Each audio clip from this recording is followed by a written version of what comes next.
साईराम समस्त को मोर प्रणाम। मोर सबू फ्रेंड मान को प्रणाम। समस्ते भलरे रुहंतु। बाबा कृपारू समस्त सबू इच्छा पूरण हो। जीवन में जिते भी दुख आसू आमे सबू दुखर सामना करिबा। बास बाबा पाखे एति प्रार्थना करिबा तांकर कृपा आम पर सदा सर्वदा रही था। आज मु आरंभ करुच्ची साई सचरितर 6ठ अध्याय। जदि मोर से किसी भूल थाए आपण मैंने मत क्षमा करदे।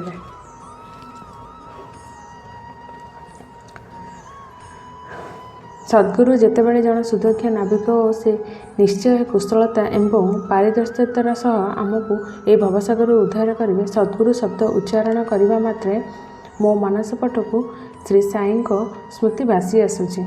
एपरी जना पड़ुची जे जेपरी से स्वयं मो सम्मुखें दंडायमान होती मो मस्तक उदय लगाई देउछन्ति। देख देख से किपर तांकर बरद हस्त उठाई मोर मथा उपर रखुछन्ति। एही क्षण मोर हृदय आनंद पूरी उठिला। मोर दुई चक्षुर प्रेमाश्रु बहु प्रवाहित हैला। सद्गुरुंको परस्पर्श शक्ति जेते महान और प्रलोभप्रद। सूक्ष्म शरीर जहाँ संसार को भस्म करुथिबा अग्नि द्वारा मध्य नष्ट हुए नहीं, ताहार गुरुंकर करस्पर्श द्वारा महत्वपूर्वक मध्य नष्ट हो जाए। अनेक जन्मर समस्त पाप लोप पाई जाए। जो व्यक्ति मानकर धार्मिक एवं ऐश्वरिक क्रिया रुचि न थाए सेमानकर मन मध्य स्थिर हो जाए। श्री साई बाबांकर मनोहर रूप दर्शन कर कंठ प्रफुल्लित बाष्परोध हो जाउछि। चक्षु जुगलू अश्रुधार प्रभावित होउछि एवं जेतेबेले हृदय भाव परिपूर्ण हो उठे सेतेबेले स्व अहिं भाव जागृत हो आत्मानुगतवर आनंद हुए। मु एवं तुमे एहीपरि द्वैत विचार नष्ट हो जाए एवं तत्क्षण ब्रह्म सहित अभिन्नता प्राप्त हुए। जेतेबेले मु धर्मग्रंथ पाठ करे क्षण क्षण सद्गुरुंकर स्मृति चली आसे। बाबा राम किंबा कृष्ण रूप में धारण करती एवं मोते लगे जेपरि से ही भगवत अथवा भक्त मानकर कल्याण निमित्ते भगवत गीता शुणाउछन्ति। जेबे मु कहा सहित कौनसी विषय वार्तालाप करे बाबा कथा स्मरण को नहीं आसे जेपरिक सही लोकटी को मु उपयुक्त भाव में बुझाइबारे सक्षम हेबी। बेले बेले मु गोटे वाक्य किंबा शब्द मध्य रचना करिपारे नहीं, किंतु जेतेबेले तांकर कृपा हो जाए कलमर गतिबद्ध बंद हुए नहीं। जितेबाला भक्तर मनरे अहंकार बुद्धि हो जाए से शक्ति प्रदान कर अहंकार शून्य करी अंतिम ध्येय प्राप्ति करती तथा ताहाको संतुष्ट करी अक्षय सुखर अधिकारी करती। जी बाबा को प्रेम करी अन्य भाव तांकर शरणापन्न हुए से अन्य कौनसी साधना करिवार आवश्यक नहीं। धर्म अर्थ काम और मुख्य ताहाको सहजरे प्राप्ति होता है। ईश्वर निकट में पहुँचबार 4टी मार्ग अच्छी कर्म ज्ञान योग्य एवं भक्ति। ये सब मध्य भक्ति मार्ग अधिक कंटकित खाल और खाई परिपूर्ण, किंतु सद्गुरुंग उपर विश्वास कले खाल और खाई रक्षा पाइबा सहित पदानुसरण कले सीधा आगक आग यात्रा कर लक्ष्यस्थल अर्थात ईश्वर निकट में पहुँचवा संभव हम।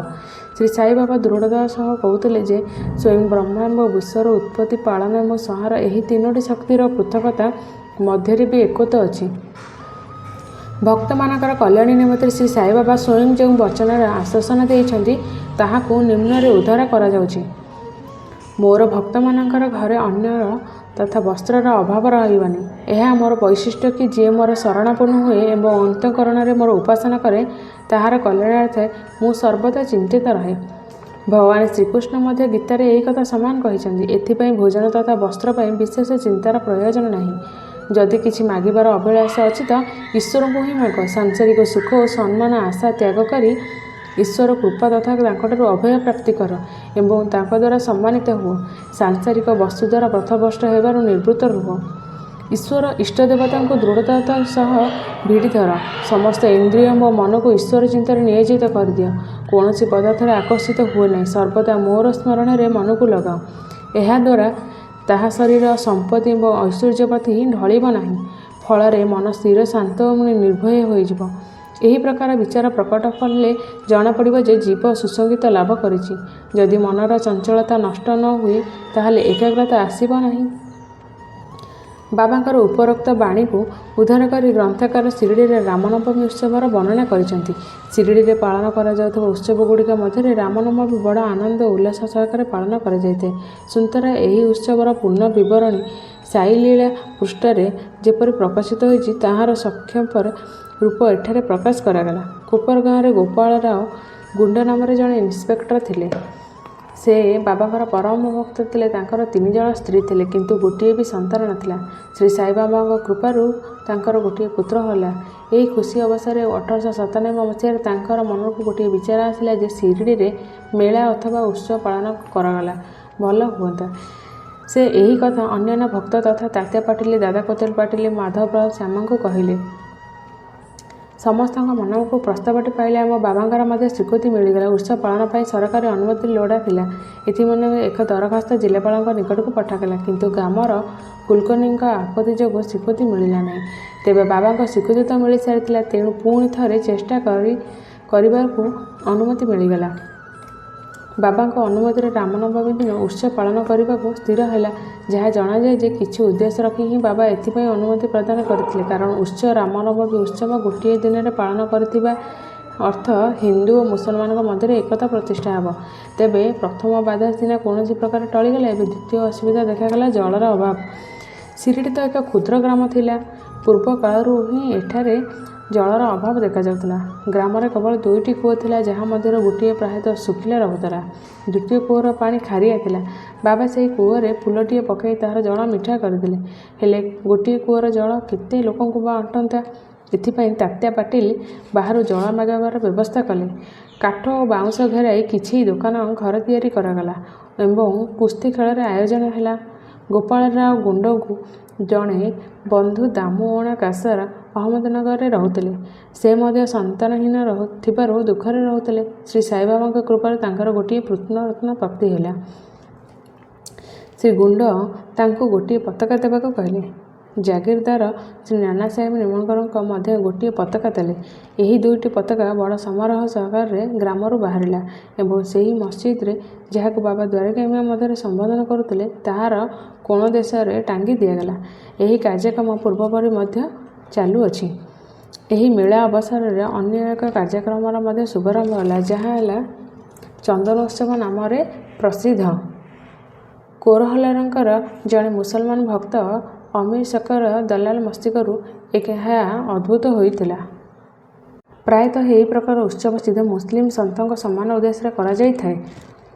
ବହୁ ପରିମାଣରେ ଚନ୍ଦନ ଘୋରି ଏକ ଥାଳିରେ ରଖାଯାଏ ଓ ଧୂପ ଜଳାଯାଏ। ମସଜିଦ ପର୍ଯ୍ୟନ୍ତ ଏହାକୁ ନେବା ପରେ ଶୋଭାଯାତ୍ରା ସମ୍ପନ୍ନ ହୁଏ। ଶେଷରେ ଥାଳିରେ ଥିବା ଚନ୍ଦନ ଓ ଧୂପ ମସଜିଦର ପ୍ରାଚୀରରେ ଲଗାଯାଏ। ଏହି ଉତ୍ସବ ପ୍ରଥମ 3 ବର୍ଷ ପର୍ଯ୍ୟନ୍ତ ଶ୍ରୀ ଅମୀର ଶକର ନିଜେ ନିର୍ବାହ କଲେ ଏବଂ ତାପରେ ତାଙ୍କର ଧର୍ମପତ୍ନୀ। ଏହି ପ୍ରକାର ହିନ୍ଦୁମାନଙ୍କ ଦ୍ୱାରା ଧ୍ୱଜ ଓ ମୁସଲମାନଙ୍କ ଦ୍ୱାରା ଚନ୍ଦନ ଶୋଭାଯାତ୍ରା ଏକ ସଙ୍ଗରେ ହେଲା। ଆଜି ପର୍ଯ୍ୟନ୍ତ ତାହା ଚାଲୁ ରହିଛି। ରାମନବମୀ ଶ୍ରୀ ସାଇବାବାଙ୍କ ଭକ୍ତମାନଙ୍କ ପାଇଁ ଏକ ଅତ୍ୟନ୍ତ ପ୍ରିୟ ଓ ପବିତ୍ର ଦିନ ଥିଲା। ବାବାଙ୍କ କାର୍ଯ୍ୟ କରିବା ପାଇଁ ବହୁ ସ୍ୱେଚ୍ଛାସେବକ ମନକୁ ମନ ପ୍ରସ୍ତୁତ ହୋଇଯାଉଥିଲେ ଏବଂ ମେଳାର ଆୟୋଜନରେ ସକ୍ରିୟ ଅଂଶଗ୍ରହଣ କରୁଥିଲେ।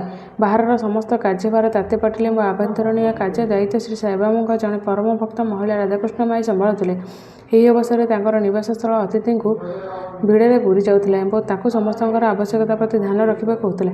ଏହା ସହିତ ସେ ମେଳା ପାଇଁ ଆବଶ୍ୟକ ସମସ୍ତ ସାମଗ୍ରୀର ବ୍ୟବସ୍ଥା କରୁଥିଲେ। ଦ୍ୱିତୀୟ କାର୍ଯ୍ୟ ଯାହା ସେ ନିଜ ଖୁସିରେ କରୁଥିଲେ, ତାହା ଥିଲା ମସଜିଦ ସଫା କରିବା, ଚୂନ ଲିପିବା ଇତ୍ୟାଦି। ମସଜିଦର କାନ୍ଥ ଓ କବାଟଗୁଡ଼ିକୁ ଅନବରତ ଧୂନି ଜଳିବା କାରଣରୁ କଳା ପଡ଼ିଯାଉଥିଲା। ଯେତେବେଳେ ବାବା ରାତିରେ ଚବାଡ଼ିକୁ ବିଶ୍ରାମ କରିବା ପାଇଁ ଯାଉଥିଲେ, ସେତେବେଳେ ଏହି କାର୍ଯ୍ୟ କରୁଥିଲେ। ଧୂନି ସହିତ ସମସ୍ତ ଜିନିଷପତ୍ର ବାହାରକୁ କଢ଼ାଯାଉଥିଲା ଏବଂ ସଫାସୁତୁରା ତଥା ଲିପାପୋଛା ହେବା ପରେ ପୁଣି ଯଥାସ୍ଥଳରେ ରଖାଯାଉଥିଲା। ବାବାଙ୍କର ଅତ୍ୟନ୍ତ ପ୍ରିୟ କାର୍ଯ୍ୟ ଗରିବଙ୍କୁ ଭୋଜନ କରିବା ମଧ୍ୟ ଏହି କାର୍ଯ୍ୟକ୍ରମର ଏକ ଅଂଶବିଶେଷ ଥିଲା। ଏହି କାର୍ଯ୍ୟ ନିମନ୍ତେ ବିରାଟ ଭୋଜିର ଆୟୋଜନ କରାଯାଉଥିଲା ଏବଂ ବହୁ ପ୍ରକାର ମିଷ୍ଟାନ୍ନ ତିଆରି କରାଯାଉଥିଲା। ଏହିସବୁ କାର୍ଯ୍ୟ ରାଧାକୃଷ୍ଣ ମାଈଙ୍କ ନିବାସସ୍ଥଳରେ ହେଉଥିଲା। ବହୁ ଧନାଢ଼୍ୟ ଏବଂ ଶ୍ରୀମନ୍ତ ଭକ୍ତ ଏହି କାର୍ଯ୍ୟ ପାଇଁ ଆର୍ଥିକ ସହାୟତା ପ୍ରଦାନ କରୁଥିଲେ। କାର୍ଯ୍ୟକ୍ରମ ଏହି ପ୍ରକାର ଉତ୍ତମ ରୂପେ ସମ୍ପନ୍ନ ହେଉଥିଲା ଏବଂ ମେଳାର ମହତ୍ତ୍ୱ ଦିନକୁ ଦିନ ବଢ଼ିବାରେ ଲାଗିଲା। 1911 ମସିହାରେ ଏଥିରେ ଏକ ପରିବର୍ତ୍ତନ ହେଲା। ଯୋଗେଶ୍ୱର ଭୀଷ୍ମ ନାମରେ ଜଣେ ଭକ୍ତ ଅମରାବତୀରେ ଦାଦା ସାହେବ ଖାରବେଦଙ୍କ ସହ ମେଳାର ଦିନକୁ ପୂର୍ବରୁ ଶିରିଡ଼ି ଆସି ଦାନ୍ତୱାଡ଼ରେ ରହିଲେ। ଯେତେବେଳେ ସେ ବାରଣ୍ଡାରେ ବିଶ୍ରାମ କରୁଥିଲେ, ତାଙ୍କର ମନକୁ ଏକ ବିଚାର ଆସିଲା। ଏହି ସମୟରେ ଶ୍ରୀ ଲକ୍ଷ୍ମଣରାଓ ଓରଫ କାକା ମହାଜନୀ ପୂଜା ସାମଗ୍ରୀ ଧରି ମସଜିଦକୁ ଯାଉଥିଲେ। ସେ ଦୁହିଁଙ୍କ ମଧ୍ୟରେ ବିଚାର ଆଲୋଚନା ହେଲା ଏବଂ ସେମାନେ ମନେ କଲେ ଯେ ଶିରିଡ଼ିରେ ଉତ୍ସବ ମେଳା ରାମନବମୀ ଦିନ ଆୟୋଜିତ ହେବା ପଛରେ କିଛି ଗୂଢ଼ ରହସ୍ୟ ନିହିତ ରହିଛି। ରାମନବମୀ ହିନ୍ଦୁମାନଙ୍କର ଅତି ପ୍ରିୟ ଦିନ। ଯଦି ଏହି ଦିନ ରାମନବମୀ ଉତ୍ସବ ମଧ୍ୟ ପାଳନ କରାଯାଏ, ତେବେ କେତେ ଭଲ ହେବ। କାକା ସାହେବ ମହାଜନୀ ମନକୁ କଥାଟି ପାଇଲା। ଏବେ ସମସ୍ୟା ଥିଲେ ସେଦିନ ହରିଦାସ ମିଳିବେ କି ନାହିଁ। ହରିଦାସମାନେ କୀର୍ତ୍ତନିଆ ଦଳ। ତେବେ ଭୀଷ୍ମ ଏହି ସମସ୍ୟାର ଉପାୟ ବାହାର କଲେ। ସେ କହିଲେ, ମୋର ସୁରଚିତ ରାମ ଆଖ୍ୟାନ, ଯେଉଁଥିରେ ରାମଜନ୍ମ ବୃତ୍ତାନ୍ତ ରହିଛି, ତାହା ରଚନା ତାହାର କୀର୍ତ୍ତନ କରିବେ ଏବଂ ତୁମେ ହାରମୋନିୟମ ବଜାଇବେ। ରାଧାକୃଷ୍ଣ ଶୁଣ୍ଠି ବଡ଼ା ତିଆରି କରିବେ। ଏହାପରେ ଦୁଇଜଣ ଯାକ ବାବାଙ୍କ ଅନୁମତି ନିମନ୍ତେ ମସଜିଦକୁ ଗଲେ। ବାବା ତ ଅନ୍ତର୍ଯ୍ୟାମୀ। ୱାଡ଼ରେ କ'ଣ ହେଉଥିଲା ତାହା ତାଙ୍କୁ ଜଣାଥିଲା। ବାବା କାକା ମହାଜନଙ୍କୁ ପ୍ରଶ୍ନ କ'ଣ ପଚାରିଲେ। ଏହି ଆକସ୍ମିକ ପ୍ରଶ୍ନର କଳା ହଡ଼ବଡ଼ ହୋଇଗଲେ। ମୋ ବାବାଙ୍କ ପ୍ରଶ୍ନର ଅଭିପ୍ରାୟ ବୁଝି ନ ପାରି ସ୍ତବ୍ଧ ହୋଇ ରହିଗଲେ। ତାପରେ ବାବା ଭୀଷ୍ମଙ୍କୁ ପ୍ରଶ୍ନ ପଚାରିଲେ କ'ଣ ହେଉଥିଲା। ଭୀଷ୍ମ ରାମନବମୀ ଉତ୍ସବ ପାଳନ କରିବା କଥା ପ୍ରସ୍ତାବ ବାବାଙ୍କ ସମ୍ମୁଖରେ ଉପସ୍ଥାପନ କଲେ ଏବଂ ଅନୁମତି ନିମନ୍ତେ ପ୍ରାର୍ଥନା କଲେ। ବାବା ସହର୍ଷ ଅନୁମତି ପ୍ରଦାନ କଲେ। ସମସ୍ତ ଭକ୍ତ ଆନନ୍ଦରେ ଉଲ୍ଲସିତ ହୋଇଉଠିଲେ। ମୋ ରାମ ନବମୀ ଜନ୍ମୋତ୍ସବ ପାଳନ କରିବାରେ ଲାଗି ପଡ଼ିଲେ। ଦ୍ୱିତୀୟ ଦିନ ରଙ୍ଗ ବେରଙ୍ଗ ପତାକାରେ ମସଜିଦକୁ ସଜାଇ ଦିଆଗଲା। ଶ୍ରୀମତୀ ରାଧାକୃଷ୍ଣମାଇ ଗୋଟିଏ ଦୋଳିରେ ନେଇ ବାବାଙ୍କ ସମ୍ମୁଖରେ ରଖିଲେ। ଉତ୍ସବ ଆରମ୍ଭ ହେଲା। ଭୀଷ୍ମ କୀର୍ତ୍ତନ କରିବାକୁ ଛିଡ଼ା ହେଲେ ଏବଂ ମହାଜାନୀ ହାରମୋନିୟମ ତାଙ୍କର ସଙ୍ଗତ ଦେଲେ। ତତ୍ପରେ ବାବା ମହାଜାନୀଙ୍କୁ ଡକାଇ ପଠାଇଲେ। ମହାଜାନୀଙ୍କ ମନରେ ଶଙ୍କା ଜାତ ହେଲା କି ବାବା ଉତ୍ସବ ପାଳନ ନିମନ୍ତେ ଅନୁମତି ଦେବେ କି ନାହିଁ।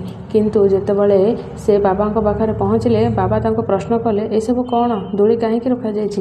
କାକା ମହାଜାନୀ କହିଲେ ରାମନବମୀ ଉତ୍ସବ ଆରମ୍ଭ ହୋଇଗଲାଣି, ଏଥିପାଇଁ ଦୋଳି ରଖାଯାଇଛି। କାନ୍ଥରେ ଥାନା ଗୋପରୁ ବାବା ଦୁଇଟି ହାର ବାହାର କଲେ। ଗୋଟିଏ କାକାଜୀଙ୍କ ଗଳାରେ ଲମ୍ବାଇ ଦେଲେ, ଆରଟି ଭୀଷ୍ମଙ୍କ ପାଖକୁ ବଢ଼ାଇ ଦେଲେ। କୀର୍ତ୍ତନ ଆରମ୍ଭ ହୋଇଯାଇଥିଲା। କୀର୍ତ୍ତନ ସମାପ୍ତ ହେଲା ବେଳକୁ ଶ୍ରୀ ରାଜାରାମଙ୍କର ଉଚ୍ଚ ସ୍ୱରରେ ଜୟ ଜୟକାର ହେଲା। କୀର୍ତ୍ତନ ସ୍ଥଳରେ ଗୋଲାପ ଜଳ ବୃଷ୍ଟି ହେଲା। ସମସ୍ତେ ଆନନ୍ଦରେ ଅଧୀର ହୋଇ ଉଠୁଥିବା ବେଳେ ହଠାତ୍ ଏକ ଗର୍ଜନ ଧ୍ୱନିରେ ନୀରବତା ଖେଳିଗଲା। ପ୍ରକୃତରେ ଯେଉଁ ସମୟରେ ଗୋଲାପ ଜଳ ବୃଷ୍ଟି ହେଉଥିଲା ସେଥିରୁ କିଛି ଅଂଶ ଅସାବଧାନତା ହେତୁ ବାବାଙ୍କ ଆଖିରେ ପଡ଼ିଯାଇଥିଲା। ତେଣୁ ବାବା ଏକରକମ କ୍ରୋଧ ହୋଇ ଉଚ୍ଚସ୍ୱରରେ ଚିତ୍କାର କଲେ। ଏହି ଦୃଶ୍ୟ ଦେଖି ସମସ୍ତେ ଭୟଭୀତ ହୋଇ ସେହି ସ୍ଥାନ ଛାଡ଼ି ପଳାଇବାକୁ ଉଦ୍ୟତ ହେଲେ। ତେବେ ବାବାଙ୍କର ସ୍ୱଭାବ ଅତ୍ୟନ୍ତ ପରିଚିତ ଥିଲା।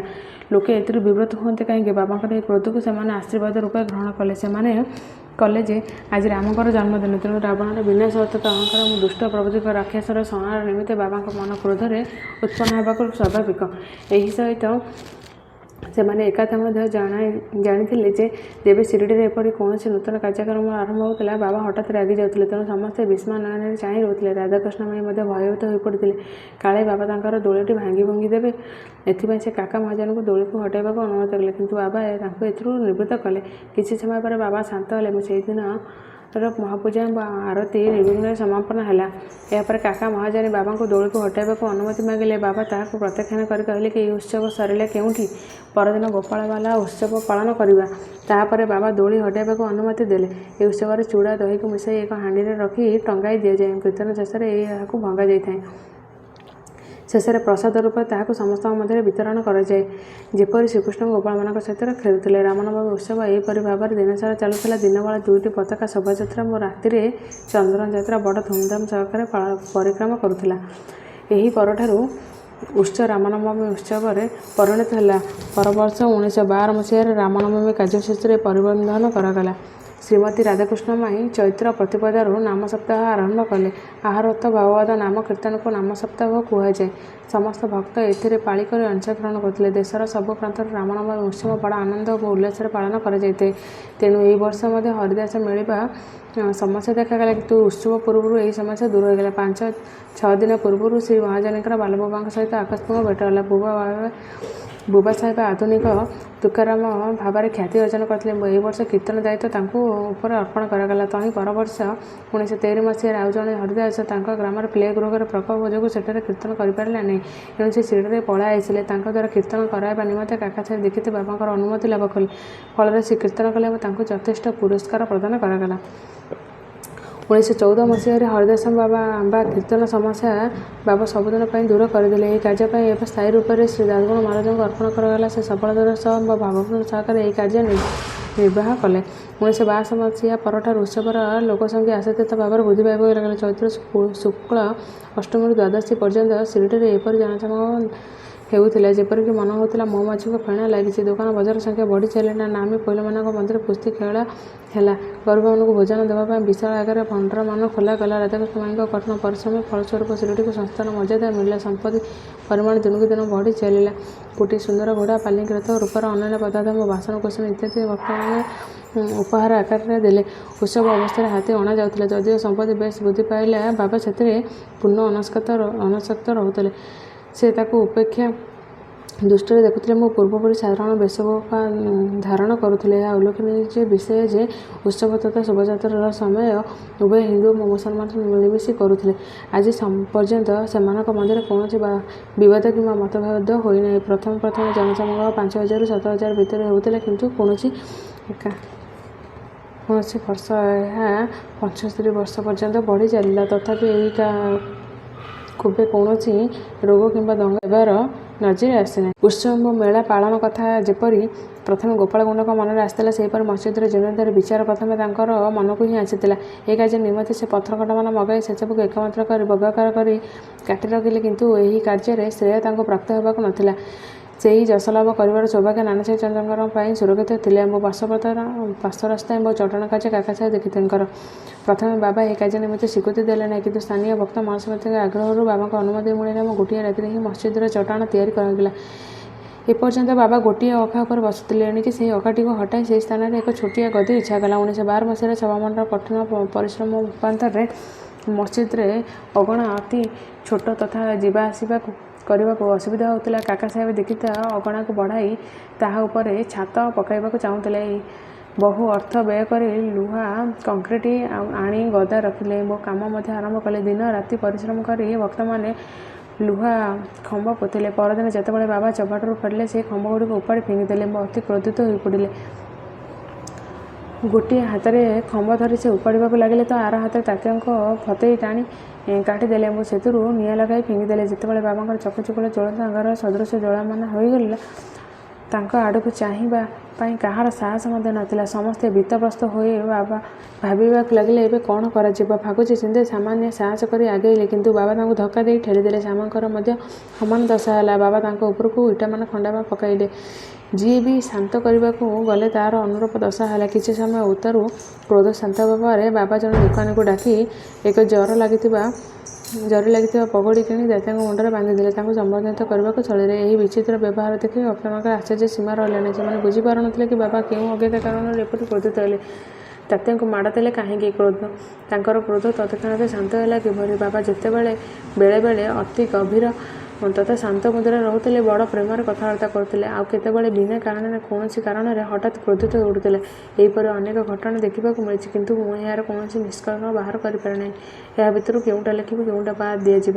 ତେଣୁ ଯେଉଁ କ୍ରମରେ ଘଟଣା ସବୁକୁ ସ୍ମରଣ କରି ଆସୁଛି, ସେହି ଅନୁସାରେ ବର୍ଣ୍ଣନା କରୁଛି। ଆସନ୍ତା ଅଧ୍ୟାୟରେ ବାବା ଯମନ କିମ୍ବା ହିନ୍ଦୁ ଏହାର ବର୍ଣ୍ଣନା କରାଯିବ ତଥା ତାଙ୍କର ଯୋଗ ସାଧନ ଶକ୍ତି ଏବଂ ଅନ୍ୟାନ୍ୟ ବିଷୟ ଉପରେ ଆଲୋଚନା କରାଯିବ। ଶ୍ରୀ ସଦ୍ଗୁରୁ ସାନ୍ନିଧ୍ୟ। ପ୍ରଣାମ। ଶୁଭମ୍ ଭବତୁ।